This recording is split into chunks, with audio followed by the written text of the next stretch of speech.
Innovation is in our veins. Soon the whole world will know our names. Sharing our knowledge and freedom reign. We here for the people, you know it's our way. Setting foundations is part of the dream. It doesn't matter if you're new to the game. Listen up now, cause we all gon' say, elevate, elevate, elevate, higher, elevate, elevate, elevate, higher. We gon' rise up, we all gon' shine. Work through adversity, stay on the grind. Elevate, elevate, this is our time. Elevate, elevate. Welcome to the Elevate Podcast, everyone. It's so great to have you all on one more time. It's your boy Josh Dalton, and we're grateful to be back on with you yet again. woo! It's another Monday. I hope you guys are rising and shining with your daylight savings time. I was just gonna say that extra hour, dude. Woohoo! That extra hour that you lost. How is you feeling today? Dude, should we talk about this first? I think we should. We were talking about it out there. Yeah. About the daylight saving time stuff. What are your thoughts on it? Like, personally for me, it's depressing in the winter. Yeah. Losing that hour sucks. So in the winter is when we do the fall back, we gain the hour, and that's the only beneficial part is with the sleep. Because the rest of the following months after, you're just like, this sucks. Yeah. But then on the flip side, in the springtime, when we spring ahead, it sucks to lose the hour, but man, I'm happier. Like the sun's out, guns are out. Absolutely, dude. You know? Yeah, screw the hour. It's like, I just want the sun to be out longer, man. Yeah. It's rough, dude. The middle of the winter's so dark and it's cold. And as we were talking about earlier, the U.S. Senate passed a bill that we will be permanently remaining on daylight savings time. So at least in the States, they will not be going back in the fall. So yeah, that's what that means in November of this year. They'll just be just cruising. We'll see what the farmers have to say. I'll be curious to hear from Courtney on that one. And I wonder what that means for us. Like you said, are we gonna not follow suit with like major cities? Like, Wall Street. Well, exactly right. Like exactly where my mind went was the stock exchange. Like we have to follow suit, right? We can't be 2 hours different. Yeah. Even in Nova Scotia, but I mean, like, what if you're in, Alberta? Like, it's way different. And Toronto being ahead would essentially be Go down. They go down an hour. Yeah. For a half a year. Yeah. That'd be really confusing. Yeah. Yeah, you got to get on board with that, man. Yeah. Your flights will become more confusing. Yeah. Oh my gosh. Yeah. As if Pearson's not already a mess. Like I know Saskatchewan never did daylight savings time in the first place. Really? Yeah, they were like the only province that never did it. Wasn't it a farmer's thing? Isn't that interesting that they wouldn't do it? Well, let's just say there is a lot of sunlight out in the prairies. Well, yeah, there's not much to block it. Yeah. Well, it's in general. I remember when I lived out in Alberta, because they're significantly further north, you just get a lot more daylight. Like it would in the summertime in Calgary, my parents always put me to bed when I was younger around 9:30, and I was always up till like 11 because that's how late the sun would it would remain light outside until like 11 o'clock at night in the summer. That's almost too much. It was too much. That's almost too much light. light. It was too much light, dude. It was rough. Ugh. So, it's like the opposite evil. Yeah, so that's what I mean. Like, it makes sense why Saskatchewan probably didn't do it, just because like it stays. They're like, we're fine. Yeah, we got enough light out here. Good. We're vibing. Interesting. Yeah, well, things you learn. Yeah, man. Yeah. Shout out daylight savings. Shut in a hole. Thank you all for joining us. We love you. So hit subscribe. Yeah, man. Share it on your socials. Share it with your friends. Share it with your mom. Share it to everybody. Shout out to our moms. Yeah, dude. International women. Dude, yeah. Listen, we don't record on that day, so it's like, we have to unfortunately do this the day after, which probably doesn't have the same effect. But now it has an even more effect because we're not trend hoppers out here. Oh, true. I would say we're not trend hoppers. Definitely are not. Yeah, we're definitely not trend hoppers. We just tell you, is International Women's Day trend? Oh yeah. Why? Just because of where our culture has shifted. Oh, like I remember when I visited Russia back in 2013, and it was International Women's Day in Russia, of all places, was huge. Oh, like it was like up there with Mother's Day is how it was treated. Like, got it. Every guy had a bouquet of flowers in his hand on their way to like see the woman in their life, whether their mother, daughter, sister, whatever. And I was like really thrown when I was there, and I was like, wow, like it's a big deal here. So my family really loved that, and so we kind of brought that spirit back to like our city. People that we we're with. And so we always like celebrated International Women's Day pretty hardcore after that ourselves. And then like, I'm not saying this is us, but I started realizing Canada, US started catching on more and more as like we got, you know, after the Trump election and stuff, like International Women's Day started becoming a bigger deal I found here. So that's why I first saw it like celebrated heavily in Russia. And even to this day, I think Russia still celebrates it more than we do. But Right. it was like, it threw me. I was like, oh, wow, it's a thing. What do you know? Interesting. Yeah. I didn't know it was such a holiday in Russia. Yeah, dude. Me I neither. didn't know that. Never would have known. Shout out Russia. Dude. Shout out Russia and International Women's Day, man. They take it for real. Yeah, that's the only day that they didn't put bombs over Ukraine. Oh my gosh, dude. Yeah, they ceased fire for one day. Oh my gosh, dude. But we got to get some stuff to talk about. First off, Loblaws. What's going on with Loblaws, man? People are burning them at the stake. Dude, I'm people. You are people. Dude, groceries are expensive, man. It's crazy. I got to shop at like these little markets and stuff. Totally. I think the one thing I want to just frame the conversation just slightly before we dive into it was, yeah, they're making a lot of profit. Yeah. Last year, their revenue was $14 billion. They profited $529 million. Wow. So on paper, their profit margins are 3.78%, roughly. So when you put it like that, you know. Dude, I understand why we don't have many grocery stores. It's like, it's a tough game because, man, like the profit margins are terrible. Theft is unreal. Like damaged goods happens way too often. Of course. That's yeah. just part of the game. Yeah. So I'm not gonna lie, like I'm all for supporting the local grocery stores over the giant chains. But yeah, when I saw that profit margin, I wasn't surprised, but I'm like, yeah, those are slim pickings. So I wonder, like, is the low profit margin because by design? Like, do you think Loblaws has made it that way so that way no one else could ever dream of competing because they've set the tone for pricing? So from my experience, I did a project my final year, NASCAD. I did a conjoined program at Dow in business. And I was doing something with the grocery industry. And I had a few different supervisors and people who were like heavy CEOs and entrepreneurs. And they killed me on like not thinking strong enough, not thinking smart enough. And they just kind of like lectured me and like educated me on the grocery space. And just because groceries are groceries, like you really can't mark up your groceries that much or people are going to revolt as we're seeing. Yeah. You know, like you can only, like, what are you going to do? Are you like, Apple can mark up their Apple membership for music because you don't actually know how much that's cost, but you know, people. It's arbitrary. Yeah, it is what it is. But then when you get something in your hands, you're just like, this cost me $5. Like you can't jack up food prices that much. It's just the reality. Yeah. Obviously people are going to be like, well, that's what they're doing now. I'm like, partially true. Yeah. Yeah. Like they did do that. Yeah. There's an issue with like, there's a landed cost that Loblaws has to recover. And then there's a profit portion. I mean, that's by definition, I would say, of a business. There's a profit line in your pricing. I mean, of course. Yeah. I think there is probably it's tricky when you put it in context of 3.7%. It's like, well, how much lower can they go? And so it's like, you know, if they lowered that to 2%, they would still have millions of dollars of profit. But that additional 1.78% in savings could mean a ton for consumers. On the flip, it may not make a dent as large in their profit as it would make a boost in affordability for consumers. Totally. And I think it's I think it's an important conversation to have, like what is really going on behind the scenes, because it really is at times it can be tough to understand what the profit margins really are. What are the expenses? What are the profits? What are the costs?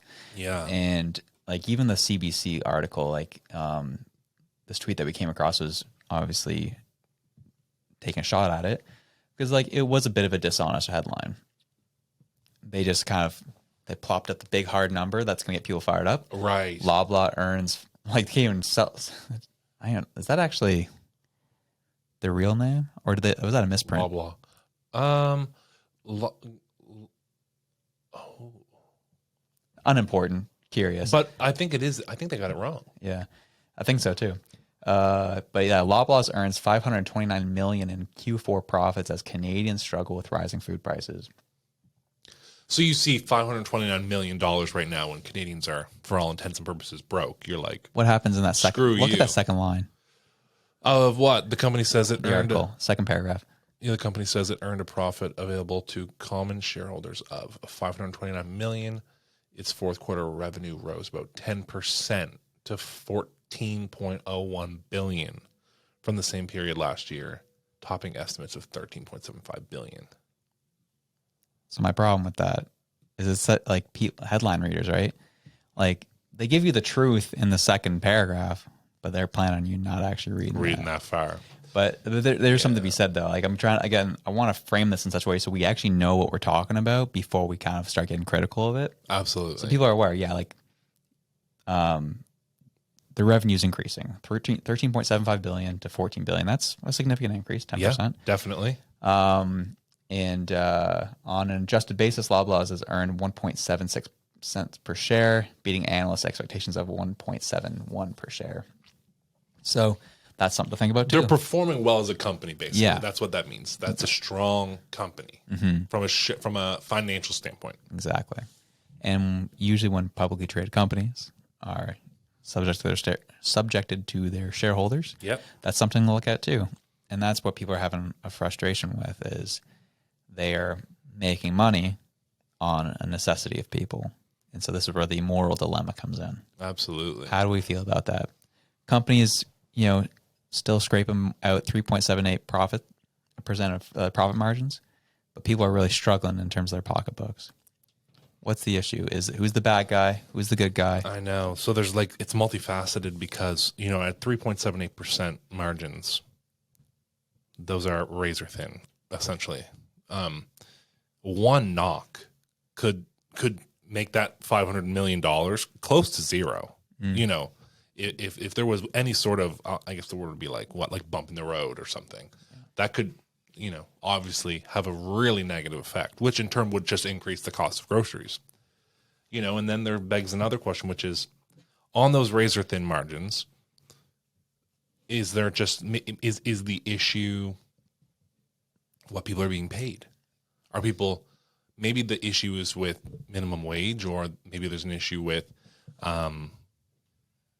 inflation, people's money not being worth as much as it once was. Like the cost of those goods may have gone up. It might be an issue with the cost of goods sold being higher than before. So therefore, to maintain that small profit margin, the overall price goes up.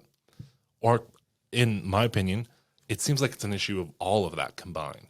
People aren't being paid enough. Of course, cost of goods sold is going up right now with gas prices, and I would say carbon tax obviously plays a huge role in getting these goods to Loblaw stores all across the country. And they also need to make a little bit of money as well. I think it would be hypocritical of me to say they shouldn't make some money. I believe in capitalism. Yeah, exactly. I think you brought up some good points to think about, right? You said the inflation's a big issue. With inflation is all the things that have inflated in cost before even those goods get to your doorstep. Right? Yes. So as you said, could wages be going up? Well, apparently they're not. So that's one thing that's off the table at the moment. And what are Loblaw's wages? I'd be curious. Yeah, exactly. Well, let's talk about this. I'd be curious. So I'll finish my train of thought. Inflation is high. Gas prices, obviously, because of inflation, are going high. Yep. Because this green way of the future, trucks are getting lambasted with taxes. Yep. So there's a lot of costs that have risen to lead to rising food prices. Yep. So when I'm not as I would be a little bit more grossed out if it was for a grocery food chain, if we're talking a 25% profit margin, that's when I'd be like, okay, whoa, settle down there, boys. How did you even pull that off? Because of my understanding of how the grocery market works. Yeah. So same time, I know I've seen prices out of Ontario where it's there was a thing of chicken that was going for $25, $30. Well, dude, I went into my local superstore, and you know what I mean when I say like a veggie tray. Yeah. That's got like the dip in the center and like the 4 different types of vegetables. It was $25. Oh my god. It's $25, dude. You know the big Caesar salads, that like the huge one. It was $20. It's lettuce. Hey, well, they really got you, man. Crazy. There's this trend on TikTok right now.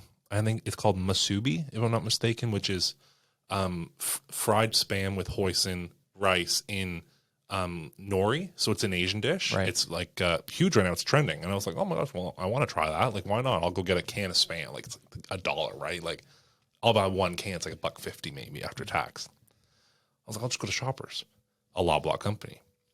It was $6.89 for a can of spam. I couldn't believe it.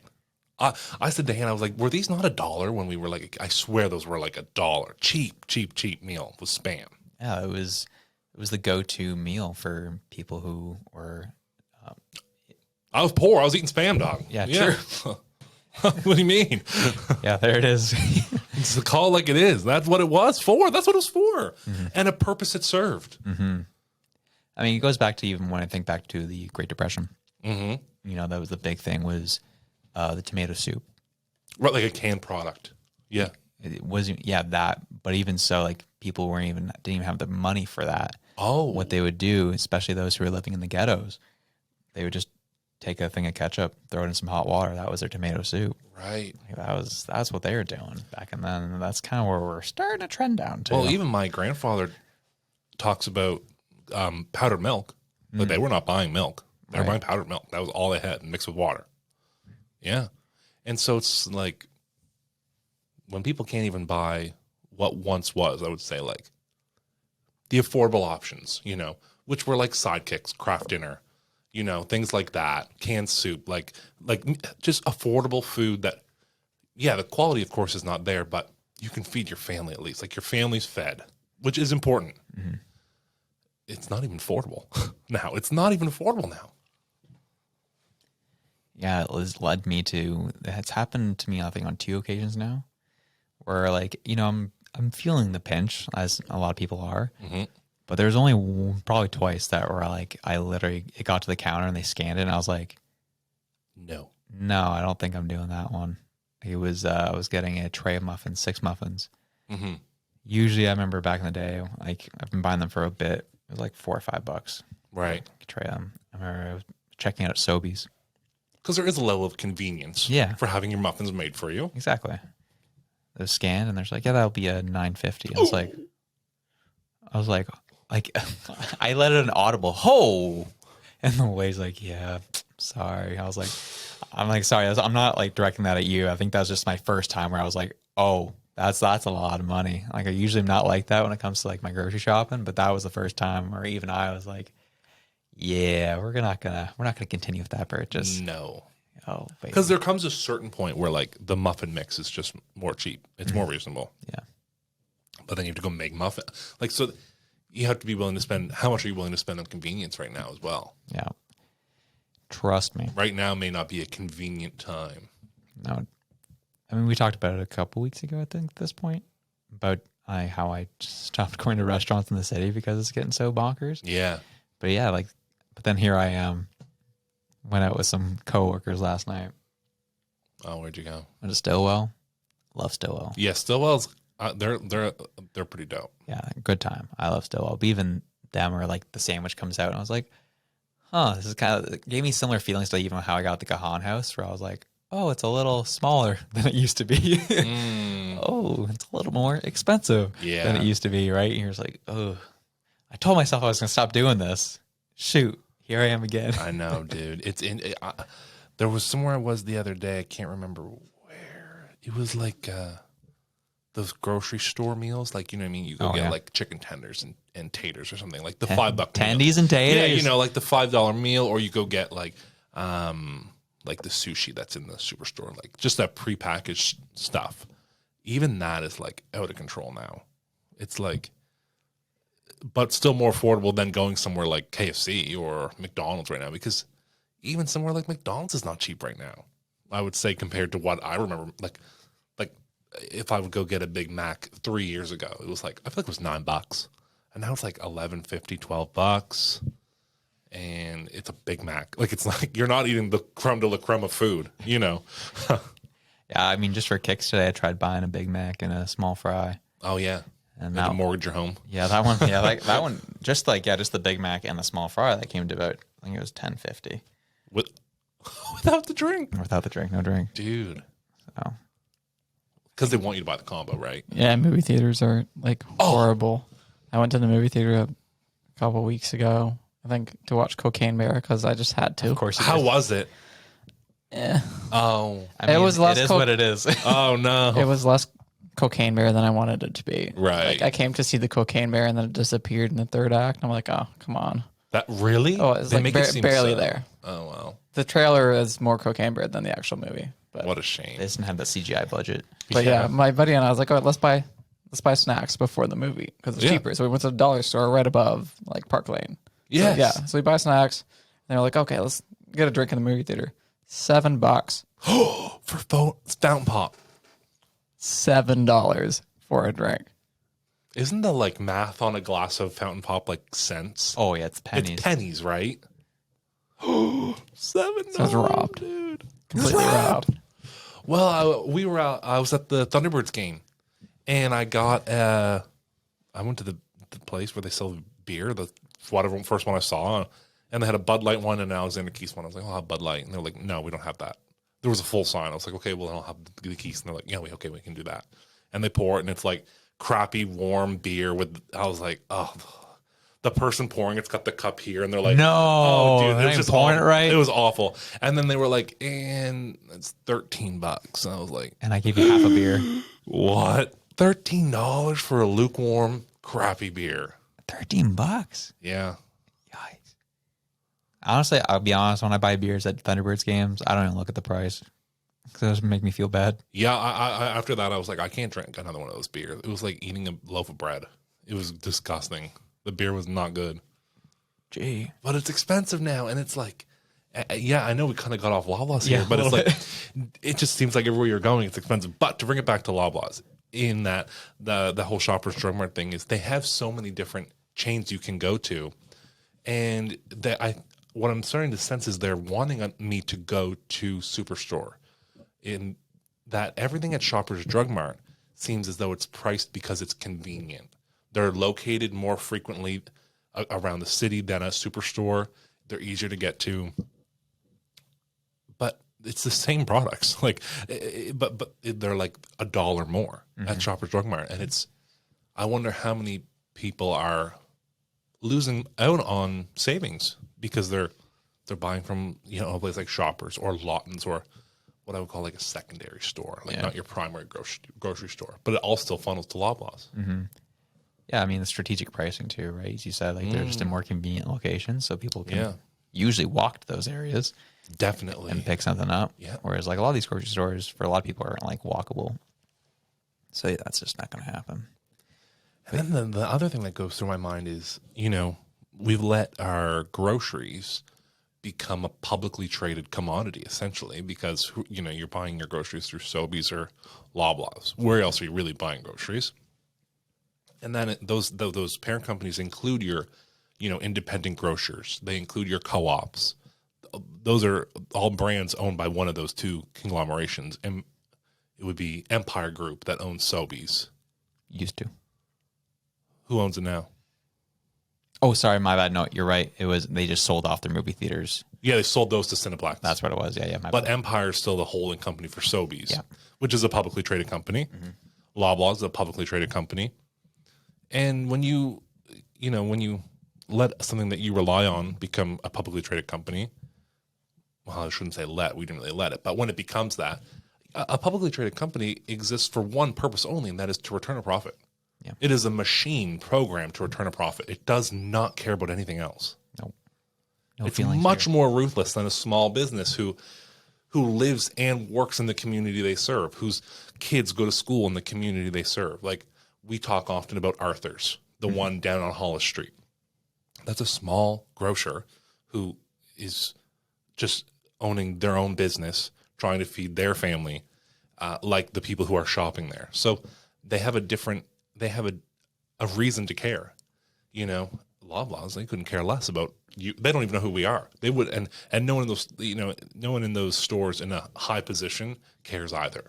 They're paid and programmed to just feed the beast, you know, and that's what we've got. We've got a bunch of grocery chains that are not out to feed us, but to just make money. Mm-hmm. And so that's the issue that we run into, and that's what like things like this article here, the $529 million profit, gets a lot of play, and that is articles like that has led us to Galen Weston being brought in to Parliament to be questioned by the government. Jagmeet Singh, the people's champ. And he had an interesting approach at answering questions. He could be a great politician. I think a CEO of a publicly traded company is almost 1-to-1 of that of a politician at the level of prime minister. I agreed. They're very similar in the way they speak. They're very thoughtful in the way they speak too.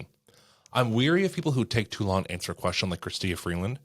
She has to think about what she's going to say. It's oddly concerning. And Galen Weston has that same vibe where it's beyond getting your sentence straight, and it's to the point of calculating what you're trying to say. Right. And someone asked him a point blank question: will you submit like financial documents for review? And he literally was like, yeah, maybe we can try. What? What? And that he got away with that. And they were like, okay, yeah, great. Like, yeah. They didn't press him on it? No, because he said it in such a way that it was like a 30-second answer to a question that was a yes or no question. So a bunch of jargon, maybe a bunch of jargon. The answer got lost in whatever he was saying. He Zuckerberged him. Yeah, exactly. He gave this long-winded response to such a simple question. Dang, you're right. He really is a politician. And they just went on to the next question. And he did it again at some jargon, some rhetoric about, mentioning ESG and his environmental. I was like, what is going on? Just answer the question. Dude, all the buzzwords, eh? Yeah, buzzwords is a great term. Yeah, he knew what to say for sure. And it sucks because it's like, yeah, you know what to say to protect you, but we're struggling as a country. But I'm glad you're protected, Gotta protect the shareholders. Yes. That makes you feel better. And that's the other tricky part is when you're in the House of Commons, or in Parliament, I should say, half the people in those rooms are probably shareholders of Loblaws at substantial levels. So how much do they really want to fight? True. Well, it's like you said you spent a decent amount of time like watching like the questioning. Yeah, as much as I could. Yeah, I didn't get to see any of it, so I'd be curious. Like, so you're from your perspective, watching it, Jagmeet really didn't press him on much. I mean, Jagmeet was asking tough questions, right? But he just wasn't getting really valuable answers, and didn't have valuable follow ups to them. Right. And also Jagmeet was not the only one asking the questions either. Right. Like, there was other people as well, mm-hmm. and most of the stuff I was watching seemed to be coming from a different person. So maybe Jagmeet was more hard on him at other times, but at least in the 20-25 minutes that I was privy to, it was not as serious as I thought it maybe should have been. Right. Huh. Well, actually, I'm curious because I think I saw something, I think it was off Jagmeet's social media when he was getting everyone pumped up for this thing. Yeah. I'm trying to remember where I saw it. It was so funny. It was like so dramatic, bro. And he's just like, yeah, I want to be questioning Galen Weston. So it's such a time on Parliament Hill. And I was like, dude, this is a movie theater? What WWE former a pay-per-view event employee made this? Yeah, it just kind of seemed like, it looked exactly like those Zuckerberg trials where he was just like, just corporate jargon, on to the next, please. Like, he just didn't want to be there, obviously. Yeah, who would? Yeah, I mean, and I can't blame him for that, but it really was kind of frustrating. Yeah. So no one got the answers they wanted. Jagmeet just put on a show as per usual. Put on his TikTok. I don't even think I've seen anything off of Jagmeet officially. Maybe he's waiting for his editor. I don't know, but well, it's like if we don't really see much from him in general, that means it didn't go as planned. No. Yeah. Yeah. And I think that's what kind of upsets me about him in general. It's like if it had went well, it would have been a. Well, it's not even that. He talks a lot. Right. He talks so much, and there's very little action from him. Yeah. Well, we were just talking when we were out there about all the information coming out about Chinese interference in elections, and how Jagmeet made a statement today about how he was condemning the actions of the Liberals and Justin Trudeau. And it's nice to see that. It's nice to see the NDP finally say something about this, because the NDP is the only blockade between a non-confidence. But like the comment section said, and like we all feel, yeah, but when Trudeau tells him to sit down, he will. Yeah. Just keep playing the game, make it look like that there's some offense coming from that side. Right. Make it look like I'm pushing back for the greater good, but then don't do anything. Commoners just need to feel like there's something being done. And I think he would, in my eyes, he would gain so much of our respect if he actually did what was best for Canadians. I'd be like, that's what I want. That's a good leader. That's what you should do. But when I see someone just dance around it, I'm like, yeah, I can't put faith in you. It's hard to put faith in you when you do that. Yeah, especially with like the theater he had outside the Parliament doors. Essentially, when he came with a huge stack of papers, like this is, all of the documents that we had to go through to really figure out what questions we're going to ask him. And I was like, so to hear what you said, I'm like, these people know what they're doing. They just choose to act like they don't. Because we all know if you are dealing with a situation like this where you got to press Galen Weston on some questions, we all know just asking the questions not enough. You have to hit them with like 2, 3, 4 follow-ups to get something out of them, to get them to squirm a little bit, sweat them out. Yeah.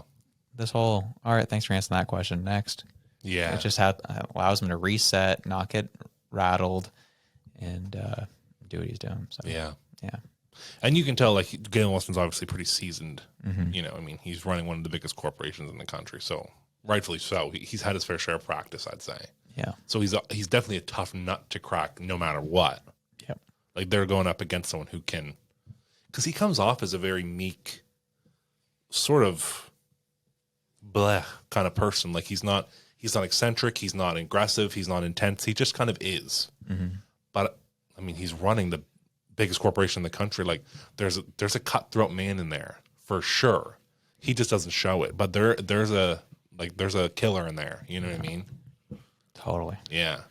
Gee. So we'll see where it comes to it, man. Yeah, man. In the meantime, though, if you're in Halifax, hit up places like Gateway. I don't know if people know about that. Gateway, like little places like Kingswood Market, No Frills. Also, No Frills is sick. Like, no hate, they've got deals, man. And right now it's about finding a deal. Yeah, we want the deals. Yeah. And I want the people. I do actually want you to bring up what you saw in that Bedford group. Bedford group. Yeah. Oh, yeah. Dude, this was about what appears as an extremely normal family that just experienced the effects of inflation, the effects of jobs reducing their hours, the effects of having a newborn at a time where that's expensive already, and then you add the current climate on top of that. And this was a mother, a wife, someone's friend who, for the first time in her life, was essentially begging for help. And not help as in monetary, but help as in, where can I go to find support? Like, I've never actually had to look for a food bank. I've never had to look for, extra baby supply. Where do I even go? And so that was a shock to me, where I was just like, it's affecting just regular people now. Like, it's the people that were, I don't know, is the word like middle class the right word? They were now down to this level. Like, life has just pushed these people so far down. And then you've got Loblaws making a ton of money. So yes, the margins are thin, but it's when imagine being her, it's like, well, their margins could be nothing. I'm still struggling. And when I go to the grocery store, it's expensive. So I don't care. Right. Perspectives and yeah, there's different perspectives and different sides to all of it that need to be considered. Yes. And love thy neighbor, man. You don't know what someone else is going through right now. Yeah, it's got to be a good person at this point. You do 100%. I'm someone who used to be quite, and still to this day can be judgmental, and it's not a great trait. But you cannot be right now, and so it's been a good lesson for me to just watch what I say, watch what I think, even because you don't know what someone's going through right now. It's because that I'm sure that woman puts on a brave face during the day, and so you wouldn't even know it was her. Maybe if you wouldn't even know, and but home might be terrifying right now, so it's a tough time, man. Totally. It's a tough time. We love y'all. Oh boy. Just gonna put that out there for now. But gee, we'll do a hard transition out. Yeah, man. Well, because I mean, the thing is like we've got other stuff on here that is, kind of concerning. It's local news as well. Not Fresh Daily. Yo, they're kind of cringe. They are pretty cringe. And I didn't mean to send this link, but whatever. I'll have to give. The content's good. Just sometimes it's like, yeah, I'll have to clarify some of the details because they got a lot of details wrong in the story. Oh, because they say Halifax. Yeah. Someone in Halifax is committing really creepy crimes. 2 mannequins were hung from an overpass on Highway 101 on separate incidents. One of the mannequins wore clothing that said "Justice for Vernon." And in one incident, the mannequin hit an ambulance carrying a patient, damaging it and leaving it inoperable. Police are still investigating the incidents. True. So Highway 101, that could not be the Yarmouth one then. Oh, it could be if they went on the other highway. Yeah, I think they said it was in Edinburgh. Ah, okay. So, yeah, it was essentially what happened was Nova Scotia RCMP say they are investigating 2 incidents of fully clothed mannequins being hung from highway overpasses in the past 2 weeks. On Saturday night, just before 9:30 p.m., an ambulance traveling down Highway 101 in New Edinburgh hit a low-hanging mannequin, police say. The ambulance sustained significant damage to its windshield and was no longer operable. Jeez. Yep, and that's pretty much, that was the only kind of detail that kind of messed up was the location. Yeah, man. So this is obviously there's 2 things. It's like people are now messing with vehicles in the middle of the night on the highway. That's obviously concerning. 9:30 p.m. That's weird. The mannequin thing is creepy though. Could you imagine just seeing that over a bridge at night? Absolutely. It looked like a real person, 100%. Yeah, 100%. That'd mess with me. That would. Oh, dude, that would totally freak me out. And then the one. Like, for people, from around Digby, they would know the name Vincent Doucette, which is who this was about. That shirt said justice. Was it justice for Vincent? Vernon? For Vernon, sorry. And so it says here, he was the victim of a violent home invasion. So people are pretty torn up about that in that small community. Obviously, small community. It's like when that happens, everyone knows. Everyone knows. And maybe that's a good thing about a small community because I'm sure everyone's on hyper alert. But doing this, I don't know if that would put me at ease. Right. To know that there's people like messing with the overpasses on highways. Like, what if that was me driving and they hit my windshield? Yeah. That wouldn't necessarily put me at ease, Yeah. It was just even hearing the story initially, that's all I could think about was I didn't even get around to what the story was behind the mannequin. Right. I just thought about someone flinging a mannequin over an overpass. And that would screw with me. I don't even think it was on purpose. Oh, okay. They probably that was just luck of the draw, bad luck of the draw. Yeah, they probably just didn't realize how low it was hanging, right? Type of thing, and then the hidden right. It's just your everyday person who just thinks they're doing something, is making a stand, and they just don't think. Yeah, they're just looking to have impact. Yeah, and they had an impact on a windshield. So. Yeah, and so it's obviously your police are still investigating, but what are they gonna? I don't think there's a ton of cameras on an overpass, is there? I don't know. Gotta get those AI cameras going. Yeah. So I don't know. It just is weird. Yeah. Look, reported that an object resembling a person was hanging from an overpass. That's what I would assume too. Like I would assume the worst. I would 100%. I would assume it's the worst. And so for it to be a mannequin that slams and breaks the windshield of an EHS instead is like almost equally as bad. Yeah, we don't have very many of those vehicles around right now. Yeah, well, dude, especially in the South Shore. Right. Well, I guess that's not necessarily the South Shore. This is in Digby County, but, same thing. It's toward that half of the province, like basically, from Bridgewater on that side and, like Wolfville on that side down. there's like 2 ambulances at any given time for the whole area. Like sometimes the ambulance has to come from the city. Right. So you're 2 hours away. And so now you've just taken one off the road. It's like, that is a huge disservice to the community. Yeah. Even though you're trying to make it, and it's, you're trying to do like a good thing to get, like, to spread the word, but it just kind of did a bad thing. Yeah, it comes back to the story we talked about in general, like how you get the public on your side for your cause. That was just a miscalculation. Now everyone hates you. Yeah, because maybe they were like, I really want to make sure people know. I'm gonna put the shirt on it and make the message so when people drive by, they see it. And they look like they probably did it at night so people on their morning commute would see it. Yeah, but gee, I wonder what these mannequins looked like. Yeah, like was it like one of the old Sears mannequins that are like this? Like it's got like the blouse on still, and they just spray painted on it. Vernon. Yeah. Gee. I'm just curious where they got the idea to. Well, I would assume it's because Vernon was killed that they wanted to make it look like a body, right? Right. Totally. I'm just like thinking in general, like how someone gets the idea of like, all right, I'm going to get a mannequin and then we're going to throw this over an overpass and hang him from, I'm guessing it was the neck. Yeah, I'm assuming it was like to represent like a dead person. Yeah. Right. I would assume. Gee. If the person who didn't want to come on the pod, we won't tell the cops. Yeah. We'll keep your identity. Yeah. Yeah, exactly. Come explain your case. Yeah, we'll change your voice and everything. Yeah, we got a nice soundboard here. Yeah, we can mix your voice. Yeah. Right? Yeah. Don't care. So, boom. I thought it would be an interesting thing to kind of touch on. I know. Hannah and I were scrolling TikTok, and she was like, "A what from the where?" I was like, "I don't know. I don't know what's happening." She was like, "That's so creepy." People are losing it, bro. But yeah, man, weird. Last but not least, yeah, we got a Disney. Mm-hmm. So this isn't being officially reported anywhere, but from some of the entrepreneurs, from some of our close sources at Disney, yeah, some of our business people that we know, there's apparently talks going on that they're thinking of shopping ESPN around. Really? And getting it sold off.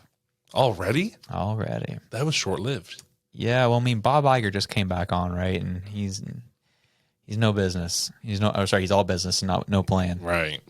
And so that's kind of what we're hearing is Disney was very purposeful in like sectioning off like what they own so they can start selling off what they want to sell off. And I think ESPN is going to be the next one that goes out. Bob Iger said publicly many times that he's not thinking about selling them at all. But the murmurings are saying something else. So it'd be interesting to see Disney give it away because ESPN at this point is a bit of a dumpster fire as a network. They've gone really hardcore into politics and yes, instead of really just covering sport. That's the one thing I'll say. If I were to turn on a sports station, I'm never picking ESPN. Mm-hmm. As a Canadian, I'm pretty much always picking TSN. I would say, but ESPN has this tone to it where there's like this underlying like social message in a lot of their like casts. Yeah. And it's just so intriguing like how that got introduced into sports, Totally. One could argue there's a theme of that in Disney, even with their latest productions of their shows of the things they're putting into their shows. Peter Pan was with Peter Pan. See, you got real fired up over Peter Pan. Oh, yeah. It was just because it was like, it was like every color of the rainbow was casted for it. So everyone was just like bent out of shape over it. So yeah, things like that where it's like, they're rewriting things maybe to be a different type of way to convey some sort of message, I would assume. And it's like we just said, it has that negative effect where the public actually was like, well, you could have just left that, like, do other things. Like, there's things you could do, but this is not one of them. Right. You did, like, why this? Yeah, I thought that was just the one thing of like the trailer I watched, which I thought was kind of funny. For like, again, when I'm watching it, if this is why people get upset about things feeling forced, because there's the scene where I think Wendy runs into the Lost Boys, and there's like, but the Lost Boys weren't all boys. There were some girls in there and stuff like that. And he's like, "Aren't you guys the Lost Boys?" I'm like, "No, we're everybody now," or something like that, or something along those lines. I was just like, oh gosh, like it's just like, could you hit it on the nose any harder? Right. It's like it it comes to a point where there's a lack of imagination, lack of even if you're going to push like woke talking points in your messaging, Yeah. like be creative with it. Like be like, get people to at least think about it. Right. 'Cause that's like when you actually do win people over with your ideas. It's like subliminal messaging. Exactly. Like those things happen. Like, but when you're just like right in the face of like, we're not the Lost Boys anymore. It's just Right. like, okay, you're just going to set a lot of people off. You're like, okay, like cool. Great. Another thing changed. Yeah, you're woke. Great. Congratulations. Right. And there is a tone of that, right? Where I would say like a year and a half ago, even people who would say, oh, like that, don't be woke. Like wokeism is a disease. Like, you know, there's a lot of the like anti-woke stuff. The people who were on the anti side of being woke were the people in the media kind of like being torn up. But this year, there's kind of been a flip where, because I kind of stay out of that woke, I'm just like, whatever. Like, it's too deep for me. But I'm noticing now more people are anti-woke than ever. And I'm like, that was a flip I didn't see coming. I really did not see that one coming. I didn't expect it to come this year. Yeah, I was like, oh, it's come a lot sooner than I expected. you guys are all mad about this now? You loved it a year ago. Yeah. Oh, like, what happened? Or at least acted like you loved it. Yeah. Yeah, it's been really odd kind of seeing things flip. Like I was watching Ben Shapiro made a point about this where from his perspective, I don't know if I agree with him on this one, but he talked about how due to the Chris Rock stand-up that just got released. Oh, yeah. He was talking about that this morning. I saw that. Yeah, he kind of like he went after like everything and everyone, especially Will Smith and Jada. Mm-hmm. But like he like went after like the woke community and all that. Like when you know, and so Ben's point was, you know, as he says, like culture is down upstream from politics. Yes. And so when things start changing culture, that's when politics eventually will change at some point. Right. And so his point was like, okay, so Chris Rock is another comedian who's come out, who's traditionally seen as like left, who's now coming out against wokeism. Right. And then there's a couple other entertainers that are publicly coming out now against wokeism. Yes. And so he's made the point, he's like, he thinks now the culture is now starting to slowly shift, and that I think we're going to see a strong pendulum swing back towards the other side. Which again, I'm just not here for that. I just want I don't want the other extreme either. I just want everyone to just say what they want. Just be normal. Yeah, just do you. Don't try and like don't do too much. Yeah. Just it's okay. Yeah. That's why I really post nothing on the internet because I'm like everything is such a debate or such a this, that, or the other thing. Like I just can't be involved in that, man. And I don't want to see it go all the way to the other side either. That's just as annoying. Oh, it absolutely is. I was just talking to a friend about this, where there was some type of celebrity that was talking about how, you know, woke ideology just kind of like dictates what is talked about in the public discourse, and they'll cancel anybody and everybody. Right. And how it just dominates our politics and what you can and what you cannot say. And my point when I saw this, I was like, yeah, they're right. Like that's happening now. But like the thing is, there's always a dominant ideology that is either canceling people based on their ideology and pushing and changing politics. Let's think about it. Like back 80s, 90s, early 2000s, it was like evangelical Christianity had a chokehold on politics. Yeah. You know, Eminem, you know, kept getting canceled, and they went after Marilyn Manson. Like they just went after everybody, right? Yeah. And it was the same thought process. It wasn't as extreme because there was no social media, so it didn't feel like it was everywhere all the time. So you weren't like you could get some reprieve from it. Whereas now it's like as soon as you open your phone, it's in your face the second you open your phone. Yeah. Exactly. So it's just kind of, as you said, there's always going to be a dominant ideology that's trying to push their views. And I'm always going to be on the opposite side. Yeah, it's annoying. Yeah. So I don't want it on either side. I just want to be able to do me. Yeah, just leave me alone. Yeah. Let's just live in harmony. I was out with some friends the other night who are very left-leaning. And it was just really funny because like they couldn't feel any more strongly how much they hate Donald Trump, right-wing policies, anybody who's on the right. They perceive Joe Rogan's on the right. They hate Joe Rogan. And I was like, oh boy. And so I was just the whole night, we're just cracking jokes about each other's like politics and what we believe. And we all having a great laugh about it. And I was like, this is what it's about. Like you can be different. Yeah, we all believe drastically different things, but we're enjoying time together and then poking fun at each other's beliefs because that's what it's about. Like you're supposed to be able to laugh at each other's differences, and not take it so seriously. Because at the end of the day, politics really, it's not that deep. And what you think doesn't matter anyway. Yeah. What am I going to change? Unless you're running, shut up. Yeah. What am Just I gonna take change? it. It's not that deep. Yeah, exactly. And so, and people will say this like, oh, politics is deep, Josh. Like it changes our lives. Like you're right. Yeah, like we have a guy in power right now who's really changing my life at the moment. Don't get me wrong. But guess what I mean by that is politics doesn't have to be so deep that it affects your relationships. Yeah. Politics can be deep when you talk to your politicians in your riding. Mm-hmm. It can be that deep when you want to make change. Mm-hmm. But it doesn't, I mean, there was always that saying, like, you don't talk politics with friends. And I say you do. I say you should, as long as they're comfortable having different opinions. Yeah. Because then it can be fun. Mm-hmm. And maybe you learn something. Maybe you change your mind. Yeah, imagine that. Yeah. So I think it's a good thing with the right crowd. Exactly. That's a critical part. But did you see the Chris Rock special at all? I have not watched it.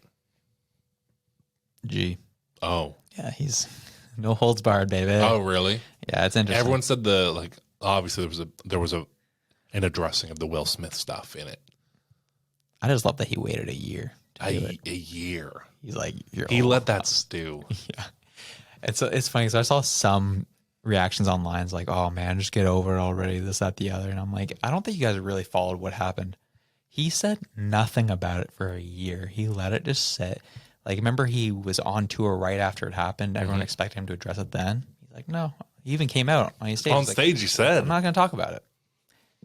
We'll leave it for another time. And another time was a Netflix special, and he laid the smackdown. But yeah, okay, I'll have to watch it. Yeah, I mean, you probably saw the clips of it, but like the one clip that was shown, that actually, like, I mean, comedians, I'm a huge fan of stand-up comedians. I think they serve a huge purpose in our society. Mm-hmm. I think they need to call out real-world stuff and make fun of the dominant culture at the time, just to make everyone feel a little bit better. Yeah. But man, the stuff he said about Will Smith in his latest movie. Oh. Dude, that was, even for me, I was like, oh, I was cringing a bit. I was like, ee. Yeah, I can't even say the words. Yeah. For fear of it being snipped. Yeah. Because it's crazy. That's evil. Mm-hmm. Yeah, that was bad. It's bad. That was bad. And I'm just going to quote it. So, what was this movie he was in again? Emancipation? Yeah. So, those who didn't see it, I'm sure everyone on the show has probably heard about this clip by now, so I'm just not saying anything new. Yeah. But he's talked. I don't think it's a spoiler. Yeah, definitely not a spoiler, and definitely know where I'm going with this. But, Will Smith was in a movie called Emancipation about slavery. Mm-hmm. And he was like, I was just waiting. I couldn't wait to watch Emancipation. I was rooting on Master. Master, whip him again. Whip him again. Like, it was just that joke. I was like, I can't. Dalton, Chris, you can't say that. Yeah. Chris, you can't say that. Yeah, I was just like, oh, like even I was like, I can laugh at edgy humor, but even for me, I was like, oh, dang, that one hurt. Yeah, I can't. But if someone smacked me on stage, it's like I'd be pretty mad too. Yeah, and he can crack that joke. Yeah, he's allowed to. Yeah. So. Yeah, he had me rooting on the mess. Oh, dude, I saw that on TikTok. Yeah, the Will Smith stuff still like boggles my mind, like how that got so like. Obviously, Will Smith was like degraded to such a point by Jada that he just like thought that's the only way he can look somewhat masculine. Yeah. Yeah, that was a breaking point for him for sure. Oh, that was a weak. That was a low. You got Jaden Smith going around talking about all these issues. You ever seen him? He's like, no. Oh, dude, watch something on Jaden Smith. Like, watch him talk about anything, and it's mildly to aggressively infuriating. He has these outlandish hot takes about things that people in the comments are like, "You've never experienced that. Like, you grew up with a ton of money, right? Like, you've never experienced that. What are you talking about?" It's interesting. It comes off like, do you know who I mean when I say Cole Sprouse, the Sprouse twins? Yeah. He just did an interview, and his PR person obviously thought that this was a great look for him to be sitting in the interview on, I think it was Call Her Daddy. I think it was. I'm not sure. He was being interviewed by a woman that reminded me a lot, like Call Her Daddy. Yeah. And he was smoking a cigarette the whole time like this. No. And it was so cringy. And the question was like, how old were you when you lost your virginity? And he was like, 14. No. And it cuts to a picture of him on the Sweet Life of Zach and Cody at 14. And it was like, this is when you. I was weak. I couldn't stand it. Yeah, dude, people are eating him up over that interview. It was a bad luck. And a lot of what Jaden Smith does comes off that same way, just like just really cringy. But Cole Sprouse did deal with a mother who basically took all their money for her addictions, which is something I learned. I didn't realize that. He was paying their bills up until 3 years ago. Gee. Yeah. They were working to pay their family's bills. Wow. Yeah. So, I'm sure that eats you up as a now 20-year-old for sure. But I don't know who let him go on that podcast and smoke cigarettes the whole time. Oh my gosh. Who's his handler? Oh my gosh. Who is his PR person, man? Fired. Yeah. They booked this interview and then said, yeah, smoke a cigarette the whole time. I don't even think he smokes. It was probably a dummy cigarette too. Like a theater cigarette. Yeah. Just trying to look a certain way. Yeah, because it was like, and it was so methodical the way he was like, I've been around cigarette smokers, dog. You're just trying to get that in you as quick as you can. Right. So methodical, like thinking and then the slow exhale as he talks. I was just like, dude, what are you doing? It was really cringy. It takes me back to, I think it was Dylan Sprouse's on Sweet Life on deck. And it was them doing the newscast. About the wage cap or whatever. Yeah. Dude, that was an edgy joke for Disney. That was a very edgy joke. Obviously I watched as a kid. I saw the clip again as an adult and I was like, whoa, they really put that on the air? Yeah, they really did. And back when we could laugh at things, imagine that, right? Yeah, well, it wasn't that deep. No. Congratulations, man. Let's shoot for 40. They made a killing off those shows. They did. How much money did they make? Do you know? Oh, I don't know the exact amount. No, I have no idea. But I can only assume, they did a series and then another series. And, everyone I knew watched it. Yeah. Yeah, the more I've been watching in terms of, learning about the lives of these child stars. Oh. It's, caused me to, not want to watch these shows ever again, which, kind of discourages me. But, I'm like, you know what? I deserve to feel that if that's what the pain they were going through was for. Yeah, filming these things. The only one who was normal was Hillary Duff. Did we talk about this on the show already? I feel like we have. About? We talked about child stars on the show. I feel like this is I'm having deja vu right now. Yeah, we may have. I think we talked about Macaulay Culkin. Oh, did we? Maybe. Who also, watching Home Alone now, knowing what Macaulay Culkin went through, it's like, whoa. Yeah. That was while he was filming it, what a dark time. And he was 6. Gee. Yeah, I don't even know where he was. Yeah, well, tell me. I don't even know. Well, he had same thing. He had a father who was pretty much just like the Sprouse's mom, right. Spending his money and troubled with his own things, which then of course traumatizes the kid. He was emancipated from his parents by 14 or 15, 16 years old. It was that bad. Courts don't just hand out emancipations. Right. You have to fight for those. Yeah. Yikes. Yeah. It's always weird with child actors and whatnot. We've had for some of our projects this year, we had child actors where it's the child doesn't want to be an actor, but their mom or parent really wants them to be an actor, and the kid doesn't want to be there. Yeah. But there's just the mom's oh, do it. Yep. And it's just it's cringe. It's not great for the kid. It's not great for the kid, man. It's shows Honey Boo Boo. Yeah. Oh.